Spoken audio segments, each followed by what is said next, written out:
हमारे साथ हैं कांग्रेस नेता रागिनी नायक जी। आइए उन्हीं से पूछते हैं कि कांग्रेस की इस योजना का मतलब क्या है और ये योजना इस चुनाव में कितना असर डालेगी। मैम देखिए, प्यारी दीदी योजना, ये आप देख सकते हैं, प्यारी दीदी योजना के तहत 2500 रुपये हर महिला को प्रति माह देने का वादा कांग्रेस पार्टी कर रही है।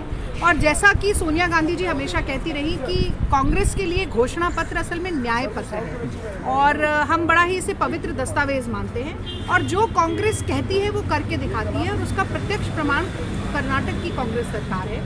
कर्नाटक में हमने चुनाव में वादा किया कि गृह लक्ष्मी योजना के तहत 2000 रुपया हर महिला को दिया जाएगा। और पहली कैबिनेट मीटिंग में आज DK शिव कुमार जी ने प्रेस वार्ता की हमारे साथ और उन्होंने बताया कि पहली कैबिनेट मीटिंग में इस प्रस्ताव को पारित किया गया और कर्नाटक की सरकार बनने से लेकर आज तक 1 करोड़ 22 लाख महिलाओं के खाते में 2000 रुपये पहुँच चुके हैं। और इसके ठीक इतर केजरीवाल जी का जो झूठ है, जो उनकी जो कहते हैं शिगुफा है या जो उनकी जुमलेबाजी रहती है, उस पर अब किसी को विश्वास नहीं है। अगर 2100 रुपये केजरीवाल जी दे सकते थे हर महिला को तो 10 साल में क्यों नहीं दिए? अगर पंजाब में दे सकते थे तो वो निगम का चुनाव क्यों हार गए? आज महिलाएं पंजाब की अपनी पासबुक दिखाते हुए क्यों नहीं घूम रही हैं ये कहते हुए कि देखिए हमारे पास तो ये पैसा DBT के थ्रू आ गया है। आपकी ये योजना हिमाचल में, तेलंगाना में, कर्नाटक में काफ़ी सफल रही थी। दिल्ली के चुनाव पर इसका कितना असर है? देखिए, मुझे ऐसा लगता है कि जो देश में 10 साल का न्यायकाल है जिसके कारण महंगाई की मार है और लगभग हर नौजवान बेरोजगार है, उसके चलते कहीं ना कहीं शॉर्ट टर्म बेनिफिट्स पीड़ित वर्ग को देना बहुत ज़रूरी है। कांग्रेस के समय में जो 416 रुपये का सिलेंडर मिलता था, आज उसका दाम 1000 रुपये हो रहा है। जो 60-70 रुपये लीटर पेट्रोल डीजल मिलता था वो 100 को छू रहा है, 100 के पार भी हो चुका है बहुत सी जगह पर। जो टमाटर 20 रुपये किलो मिलना चाहिए आज 80 रुपये किलो मिल रहा है। लहसुन 400 रुपये पहुँच गया, दालें कोई 200-250 से कम नहीं। तो जब हम अपने देश को ही भारत माता कहते हैं तो आप कितना ही पुरुष प्रधान कहें, पर हमारी संस्कृति, हमारी परंपरा में भी महिला प्रधान है।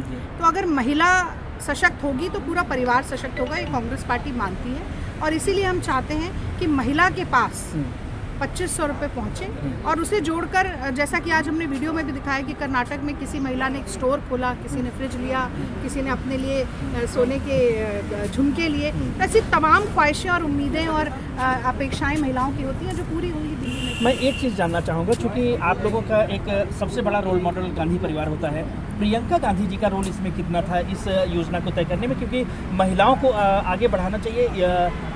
कांग्रेस पार्टी में सबसे ज़्यादा बुलंद आवाज़ उन्हीं की रहती है इस मामले में। ये बात आपने बहुत सही कही। प्रियंका गांधी जी दिल से बोलती हैं, सिर्फ गले से नहीं, और इसीलिए उनकी बात हमेशा दिल को छू के जाती है। मैंने कर्नाटक का जिक्र किया, कर्नाटक में गृह लक्ष्मी योजना को लॉन्च ही प्रियंका जी ने किया था और दिल्ली की जो प्यारी दीदी योजना है वो कर्नाटक मॉडल पर ही है।